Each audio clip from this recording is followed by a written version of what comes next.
भदौरिया जी, सवाल ये भी है कि आपकी तो सारी अलायंस जो है संविधान बचाओ वाली अलायंस है, एक शब्द नहीं कहा आपने वो गोवा वाला जो संसद चुनाव के लिए लड़ रहा है, वो जो 2 पासपोर्ट मांग रहा है, 2 संविधान मांग रहा है और राहुल गांधी से कह रहा है कि बात हो गई है, उस पर आपके कोई विचार नहीं है। गौरव भाटिया जी, ये देखिए अनुराग भदौरिया जी जाल में फंस गए। कहते हैं हज हाउस बनाते चलो, रामचरितमानस को जलाते चलो। बीच में मत बोले, तोता को चुप कराइए, तोते को पिंजरे में डालिए, बीच में बोलता है सबके। शांत कराइए इनको। राधिका जी पहले चुप। अनुराग जी आपने सवाल उठाया है, जवाब मिल रहा है तो सुनिए। इनकमिंग गौरव भाटिया। लग गई मिर्ची, करारा थप्पड़ मारा और तब जाके इनको होश आया। दूसरी क्यों भैया, सिख बहने नहीं है क्या? बहने नहीं है, केवल मुसलमानों को 2-3 रुपए, इसीलिए जनता ने लात मारी। वो चारा घोटाले वाले हैं जो जानवरों का चारा खा गए।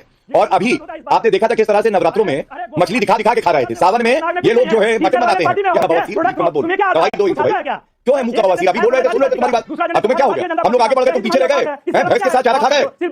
इकोनॉमिकली वीकर सेक्शन को 10% संसदीय भाषा। द पॉलिटिकल डिबेट में आपका स्वागत है मित्रों। बीजेपी प्रवक्ता गौरव भाटिया ने अकेले ही सपा प्रवक्ता अनुराग भदौरिया और आरजेडी प्रवक्ता नवल किशोर यादव की बोलती बंद कर दी। दरअसल चल रहे डिबेट के दौरान अनुराग भदौरिया मुद्दों से हटकर दलित और पिछड़ों का राग अलापने लगा और आरजेडी प्रवक्ता भी यही करने लगे, जिस पर बीजेपी प्रवक्ता गौरव भाटिया ने परिवारवाद की याद दिलाकर दोनों की बोलती बंद कर दी। अब आप आगे देखिए, पूरा वीडियो जोर दी। और अनुराग भदौरिया जी, सवाल ये भी है कि आपकी तो सारी अलायंस जो है संविधान बचाओ वाली अलायंस है, एक शब्द नहीं कहा आपने वो कैंडिडेट जो साउथ गोवा वाले बता रहे थे कि हमारे लिए नया संविधान राहुल जी बनवाएंगे, उनके शब्द हैं, सुनवाया। मैं तो इस बात से हैरान हूं कि जिस तरह से बीजेपी के सांसद जो चुनाव लड़ रहे लगातार संविधान उनको ज्यादा सीट इसलिए चाहिए, देश का संविधान बदलना चाहते हैं, उस पर डिबेट लगातार होनी चाहिए कि नहीं होनी चाहिए। क्या बाबा साहब का संविधान बनाने के लिए इनके बीजेपी के सांसद लगातार बोल रहे हैं, इस पर चर्चा नहीं होगी क्या? इस पर कोई चर्चा नहीं होगी? उसमें कई बार सांसद भी रहे लोग तो इस तरह की बातें कर रहे हैं, लेकिन उस पर बात नहीं होती है कि ये चिंता का विषय होता है। क्योंकि भारतीय जनता पार्टी की नीति और नीयत दोनों ठीक नहीं है, ये जनता जान चुकी है, क्योंकि वो चाहती नहीं है कि देश के अंदर में संविधान के मुताबिक काम हो। वो अपनी गोवा वाला जो संसद चुनाव के लिए लड़ रहा है, वो जो 2 पासपोर्ट मांग रहा है, 2 संविधान मांग रहा है और राहुल गांधी से कह रहा है कि बात हो गई है, उस पर आपके कोई विचार नहीं है। देश के अंदर में मैं वही तो कह रहा हूँ ना, देश के अंदर में ऐसा हो नहीं सकता।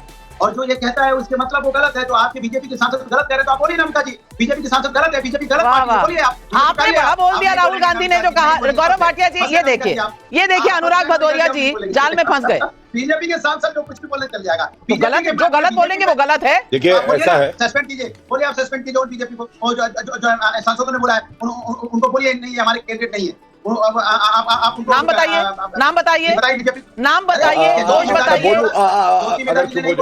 सुन लीजिए, ज्योति नेताजी ने नहीं बोला, देखिए सुनिए, आप बताइए, नहीं बोला। अब शांत करा लीजिए नाविका जी की बात। गौरव भाटिया जी जवाब दीजिए, पब्लिक के सवाल भी कई हैं। दूसरा बताऊं गौरव भाटिया जवाब दे रहे हैं। देखिए सबसे पहले तो सपा के प्रवक्ता की ही बात का जवाब देता हूं।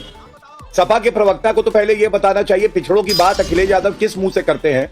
यादव परिवार के बाहर का अध्यक्ष नहीं दे पाए जब से इनकी पार्टी बनी। दूसरी बात, ये कहते हैं हज हाउस बनाते चलो, रामचरितमानस को जलाते चलो। हज हाउस बना रहे थे अपने समय में और स्वामी प्रसाद मौर्य इनके साथ थे। बीच में मत बोले, तोता को चुप कराइए, तोते को पिंजरे में डालिए, बीच में बोलता है सबके। शांत कराइए इनको। नाविका जी पहले चुप होंगे। अनुराग जी आपने सवाल उठाया है, जवाब मिल रहा है तो सुनिए। इनकमिंग है जवाब, इनकमिंग जी। गौरव भाटिया, लग गई मिर्ची, सच्चाई जो बोली तो आग लग गई, सीना जल गया। शांत हो जाओ। चलिए नाविका जी, तीसरी बात आप याद करिए, इनका मैनिफेस्टो है मेरे पास, ये देखिए। इस मैनिफेस्टो में 2 बड़ी प्रमुख बातें 2012 का है सपा का। कह रहे थे कि अगर मुसलमान होंगे और आतंकवाद में भी फंस गए तो उनके मुकदमे हम लौटा लेंगे, क्योंकि ये गलत फंसाए गए हैं। क्यों, आप न्यायालय हो क्या? और जब इलाहाबाद हाईकोर्ट ने करारा थप्पड़ मारा और रोक लगा दी, तब जाके इनको होश आया। दूसरी बात, इन्हीं के मैनिफेस्टो से पढ़ता हूं, तुष्टीकरण।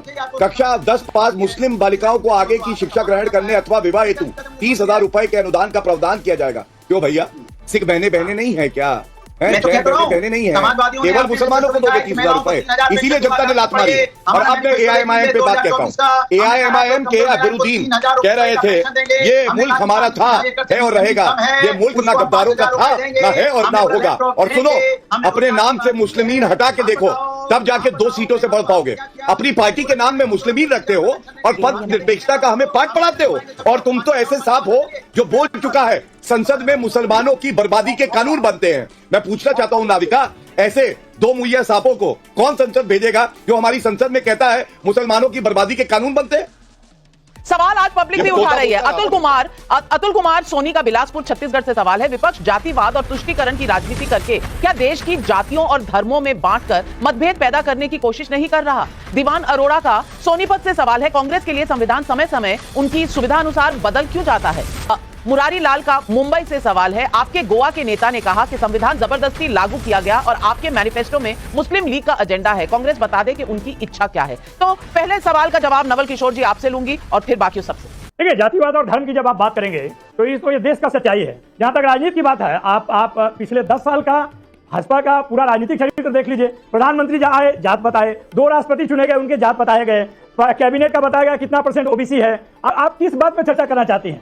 पूरे भारतीय जनता पार्टी का राजनीति है। आप देखिए वहां पर जहां पर जाते हैं बिहार में तो क्या कहते हैं, भाई कुशवाहा को लाने के लिए वैसे व्यक्ति को अध्यक्ष बना दिया जो पहले आरजेडी में, फिर जनता दल यूनाइटेड में, फिर उसके बाद बीजेपी में जाता है। और बात कार्यकर्ता तो छोड़ दीजिए, यहाँ पर तो प्रवक्ता भी दूसरे पार्टी से आते हैं, यहाँ पर राज्यसभा के मेंबर भी दूसरे पार्टी से ला कर दिए जाते हैं। भाटिया जी कहाँ थे इससे पहले वाले जो प्रवक्ता 4-5 है वो कहाँ थे? जहाँ तक जाति और धर्म की बात है, यह सच्चाई है, उसका सम्मान होना चाहिए। हम जो बात करते हैं संविधान की आपको चिंता नहीं है, आपको कौन कहाँ से आया इसकी चिंता है, लेकिन सवाल जो है वो पब्लिक समझ रही है। Gaurav Bhatia, counter coming to you. नहीं, आप सुनिएगा तब तो समझिएगा। अरे सुनने दीजिए। देखिए ऐसा है नाविका जी, मैं दोनों बातों का उत्तर दे दूं। सबसे पहले तो ये वो चारा घोटाले वाले हैं जो जानवरों का चारा खा गए, और अभी आपने देखा था किस तरह से नवरात्रों में मछली दिखा के खा रहे थे। सावन में ये लोग जो है मटन बनाते हैं, ये हमें जलाना चाहते हैं।